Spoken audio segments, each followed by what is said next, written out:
Dahulu kala, ketika bumi Nusantara belum tersentuh oleh modernisasi, di sebuah tempat yang tersembunyi di balik lebatnya hutan Kalimantan, berdiri sebuah desa adat milik suku Dayak Hutan, sebuah desa yang makmur yang dipimpin oleh seorang kepala suku bijaksana. Di antara masyarakat desa, hiduplah seorang pemuda bijaksana yang berbeda dari yang lainnya. Ia tidak banyak bicara, tetapi pikirannya tajam bagaikan bilah mandau. Tidak ada yang tahu siapa nama aslinya, dan masyarakat hanya tahu jika pemuda itu hanyalah seorang anak sebatang kara yang ditemukan di tengah hutan oleh tetua suku dan dibesarkan di desa itu. Namun, di balik asal-usulnya yang tidak jelas, kelak takdir akan menjadikannya sebagai legenda, seorang pahlawan yang akan diberi gelar sakral dengan sebutan Panglima Burung yang bijaksana. Hari-hari di desa adat itu nampak selalu diselimuti kebahagiaan. Masyarakat hidup berdampingan dalam damai, dan semua itu terus berjalan dari waktu ke waktu, hingga di suatu kejadian, sebuah peristiwa kelam pun terjadi di desa itu. Di suatu sore, beberapa warga nampak tengah berkumpul di halaman rumah mereka, menunggu sanak saudaranya pulang dari hari perburuan. Namun, hingga malam menjelang, para pemuda yang ikut berburu itu tak kunjung pulang. Warga mengira ia tersesat di dalam hutan yang memang luas dan penuh jebakan alam. Namun, di keesokan harinya, dua pemburu lain juga ikut menghilang dan tak kunjung pulang. Lalu, esok harinya,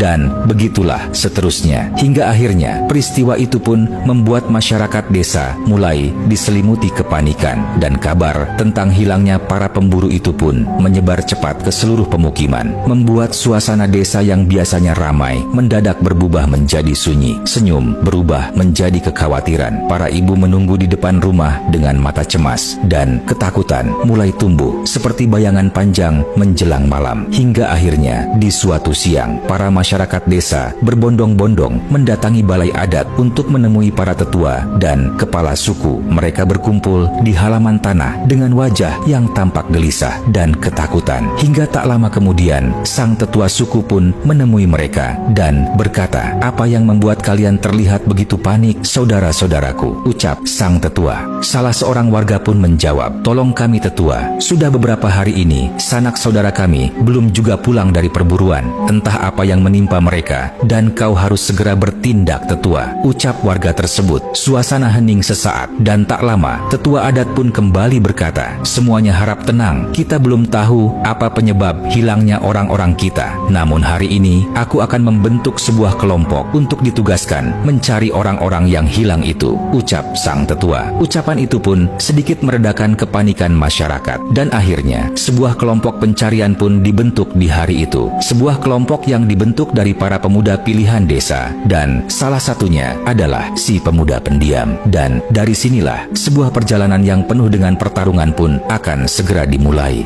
Siang itu, saat matahari menggantung tinggi di langit Kalimantan, kelompok pencari itu pun mulai melangkah masuk ke dalam belantara hutan. Kelompok itu dipimpin oleh seorang panglima perang muda, seorang pria bertubuh kekar dengan tatapan tajam dan wajah yang seolah tak memiliki rasa takut. Sementara di belakangnya, para pemuda Dayak mengikuti dengan sorot mata waspada. Saat berada di kawasan rimba, suasana hutan di siang itu terasa sangat berbeda dari biasanya. Tidak seperti sahabat lama, melainkan seperti rumah yang sedang menyembunyikan sebuah rahasia. Singkat cerita, setelah beberapa saat berlalu, pencarian itu belum juga menemukan titik terang, dan dengan langkah yang mulai goyah, kelompok itu pun terus berjalan masuk lebih jauh ke dalam belantara hutan, hingga akhirnya mereka pun tiba di sebuah tanah lapang yang berada di tengah hutan. Sebuah ruang terbuka yang terasa ganjil, seolah hutan sengaja memberi jarak di tempat itu. Di sana, mereka akhirnya menemukan sebuah jejak petunjuk. Mereka menemukan sebuah sumpit dan potongan pakaian adat milik warga desa yang hilang. Tak jauh dari tempat itu, mereka juga menemukan sebuah jejak langkah kaki dan garis panjang di tanah yang menuju ke arah timur hutan belantara. Sang panglima berlutut menyentuh tanah yang masih menyimpan bekas itu sambil berkata, "Sepertinya orang-orang itu pernah melewati tempat ini," ucapnya berat sambil mengamati garis panjang di tanah, "dan kemungkinan mereka diseret masuk ke ke dalam hutan, ucap sang panglima. Beberapa pemuda pun saling pandang satu sama lain, dan mereka mencoba melihat ke sekeliling.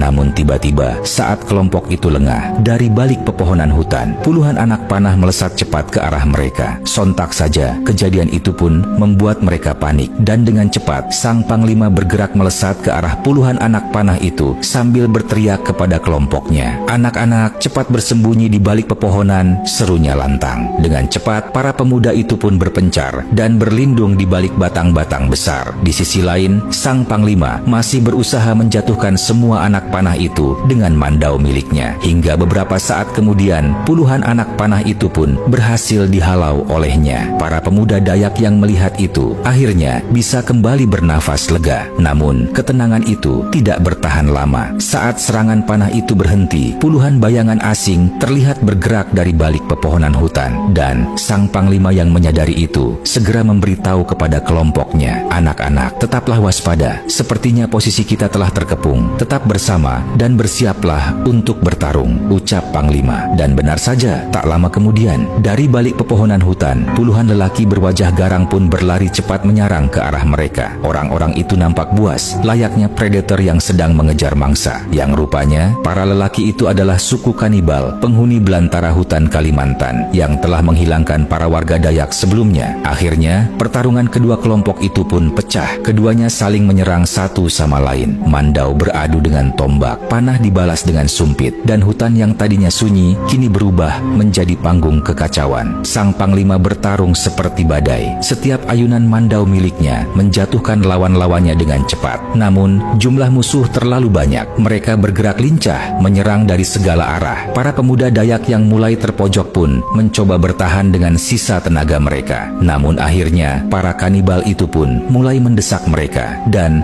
membuat satu persatu para pemuda Dayak pun tumbang. Sang panglima yang melihat kelompoknya mulai runtuh, segera melangkah ke arah pemuda bijaksana itu, dan dengan satu gerakan cepat, sang panglima mendorong pemuda itu ke balik pohon besar di tepi lapangan sambil berkata, "Sembunyilah anak muda, dan saat semua ini telah mereda, kembalilah ke desa dan sampaikan kabar kepada para tentang kejadian ini," ucap sang panglima. Pemuda itu menatap panglima dengan mata berbinar. Kemudian ia menjawab, "Aku tidak ingin meninggalkan kalian, panglima," ucap si pemuda. "Ini bukan waktunya berdebat. Cepat, sembunyilah. Aku percayakan ini padamu, anak muda."